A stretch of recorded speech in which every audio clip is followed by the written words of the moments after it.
Hi, I'm Izuku Midoriya, and I'm the #1 hero. And this is the story of how I found out I'm an Uchiha. What's up, ladies and gentlemen? Neon Pow here, and today we're doing part 4 to What If Deku Was an Uchiha. I know that many of you haven't even heard of this series, and others haven't heard of it in a while. So I recommend that you guys go check out the description for the link to the playlist, or click that card above to catch up and get on track with this series. Also, same with the like goal on the previous part, we're going to be doing 50 likes. So we'll see if you guys want to continue to this part.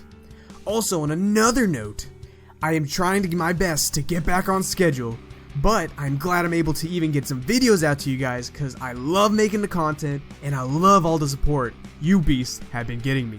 Thank you for all of that. So guys, without further ado, let's go ahead and get into the video. Continuing from the last episode of What If Deku Was an Uchiha, Midoriya, Todoroki, and Ida make it out alive from the encounter with the hero Killer Stain. The pro heroes arrive at the scene and take Killer Stain to prison. Next, the trio go to the hospital to get Ida's injuries checked. Ida is ashamed of his actions and embarrassed at how reckless he was. He explains to Midoriya that he was so engulfed in rage and he could not see clearly, and all he wanted was to get revenge for his brother. Midoriya understands, but tells him that he isn't alone in this, and that he can always count on his classmates to help him. This moment begins a new stage in Ida and Deku's relationship as friends. Ida, while still prideful, now acknowledges Deku as a comrade. Once the internships are done, the students have to prepare for the final exams. Just like in the anime, the students still have to take the written and practical exams as their final. The class is also still paired up with the same heroes. This means that Bakugo and Midoriya are still paired against All Might. The duo's teamwork is still just as bad as in the anime, if not worse. Bakugo cannot stand the fact that he got paired with Deku out of all the people. Deku knows that despite being #1 and 2 when it comes to combat skills, the duo still do not have a chance in beating All Might in actual combat. Deku tries to make strategies with Bakugo, but he's not having it. Bakugo wants to take All Might head on and show Deku that he is better than him. Bakugo's pride is getting in the way of any chance they have at winning. The announcement begins, and so does their exam. Both of them are still arguing back and forth and do not realize when All Might sneaks up behind them. All Might smacks Bakugo into the wall and throws Deku into the distance. He says that they both need to get it together if they ever hope to pass the test. Bakugo is more furious than ever now. He just thinks that the only reason All Might managed to strike him was because he was distracted. He launches himself at All Might and readies an explosion. However, right before he gets close enough to hit All Might, Deku rams into Bakugo. Bakugo is about to screech at Deku, but sees that Deku's presence has completely changed. Deku, with his Sharingan, noticed All Might readying a blow to knock Bakugo out, but he saved him at just the last moment. Deku tells Bakugo that they don't need to be on good terms or be friends for this battle, but they do need to put their powers together if they hope to pass this test. Deku looks at Bakugo and just yells, Do you want to be a hero or not? Bakugo just looks down and smacks his teeth and hesitantly says, Fine, we'll do it your way, this time. Both young heroes come to a temporary truce with one another. Deku relays a plan to Bakugo that he has been conjuring during the fight. All Might in the distance is wondering what could possibly be going on over there, but he thinks, no matter, he has a battle to win. All Might charges at Deku, but to his surprise, Deku dodges and readies to counter. All Might thinks this is cute and is about to counter himself, but then he noticed Bakugo flanking his back to try to release an explosive blow. This small camaraderie brings a big smile to the hero, but he of course can't let the two youngsters get a hit on him. He uses a smash attack to get the two away from him. He tells them that that bit of teamwork was good, but they'll have to do much better than that if they ever hope to lay a hit on him. Deku gives Bakugo the signal, and the real plan starts. Bakugo starts yelling at Deku, saying how stupid the plan was, and that it would never work. He goes on to say how trash and useless Deku is. This makes Deku finally snap. Deku yells back, yelling how airheaded Bakugo is.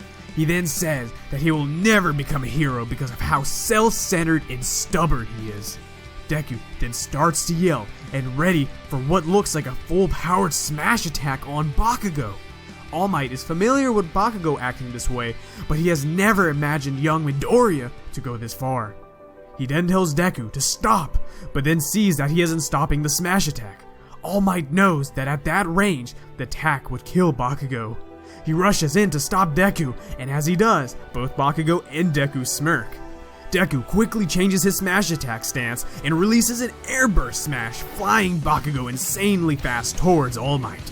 The unexpected All Might doesn't have enough time to react and gets hit by Bakugo in his weak spot. This makes him cough some blood and crouch on the floor. All Might wants to counter so the two fighters can't make a move, but he is too late. Deku used One For All on his feet and released a huge burst of air pressure to make himself fly through the air extremely fast. As he was flying, he grabbed Bakugo and the two of them crossed the exit line. The bell rings and Deku and Bakugo are the winners. They both then head to the infirmary afterwards to get checked up. Bakugo seems to have a slight change of attitude towards Deku, but he is still too prideful to acknowledge it out loud. All he says as they both walk to infirmary is, "Good job not sucking too much back there, Deku." Even though All Might is a bit salty about the cheap win, he can see that the both of these young men have grown from this interaction and see this as a stepping stone towards their bright future as heroes. And just like that, the final exams are over. Now comes the awaited training camp that the students have been dying for. Just like in the anime, all of Class 1A gets to go to the training camp. The day finally arrives when the students have to go to the training camp. As in the original, the bus still stops at the resting area where they meet the Pussycat Heroes. They are still required to get to the camp before noon in order to get their lunch. This time, of course, things play out smoother. The class makes it to camp just a little after noon. This was because Deku was able to help out by taking out the monsters faster due to his increased power compared to the original. The students are still exhausted, however, with an incredible hunger. Deku still has the same interaction with Koda and is still as intrigued by him as in canon. That week, everything plays out as usual and the students still train rigorously to improve their quirk and bodies. Meanwhile, the League of Villains is planning on attacking the camp in hopes of taking Bakugo and Tokoyami and having them join the League. During the scare trail, they have the students go through in the forest. The League commence their attack. Everything happens just like in the anime, but the fight between Muscular and Deku have a different outcome. You see, because Deku is way more advanced and has better control of his power in this version of the story, he is able to handle pretty well against Muscular's attacks. However, this does not mean he is stronger than Muscular. With the help of his Sharingan, Deku is able to move swiftly between each of Muscular's attacks. He comes to the realization that he will not be able to beat him in combat, so he has to use his wits. During one of Muscular's attacks, he hits the mountainside and creates rubble and debris that temporarily block his vision of Deku. Deku uses this to his advantage and creates a second version of himself using his Sharingan that heads towards Muscular. Muscular is pumped to test Deku's punch head on. As Deku's double jumps up and is about to throw a powerful punch, Muscular uses his muscle fibers to create a barrier in front of himself, which leaves his back wide open. Then, from the debris using 15%, side note, Deku was able to use 15% of his power because of the training he had been doing at camp, and also from the heat of the moment. Back to the story. Of his power, Deku directs a strong kick at the back of Muscular's neck. Before Muscular can realize what is happening, he is knocked out cold on the floor. Koda sees a hero who is willing to give it his all in order to protect people standing there victorious over the villain who threatened his life. Deku and Koda then head over to the camp and try to help the others. In this version of the anime, Deku is able to help out the rest of the classmates better since his limbs are not destroyed. Despite this, since he is stuck helping out the rest of the classmates, he cannot fight off the villains, and he is unable to prevent Kacchan's kidnap since, after all, he is dealing with real villains who are very cunning. Everyone figures out that Bakugo has been captured and is worried what the villains will do with him. The young heroes are especially worried and want to go save their classmate. The same thing as in the anime progresses from here. The pro heroes discover and invade the League of Villains base. While that happens, some other pro heroes are attacking the Nomu factory.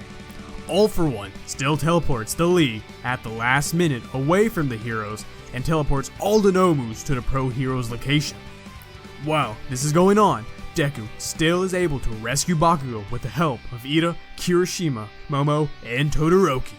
All Might still has the final battle against All for One and ends up winning, barely. We still get All Might looking at the camera and metaphorically telling Deku he will be the next symbol of peace.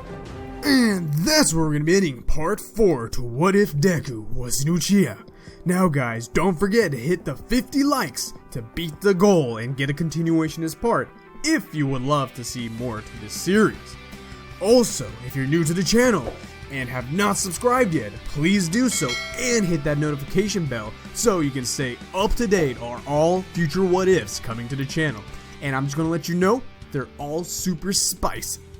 Well guys, without further ado, thanks for coming out, much love, peace.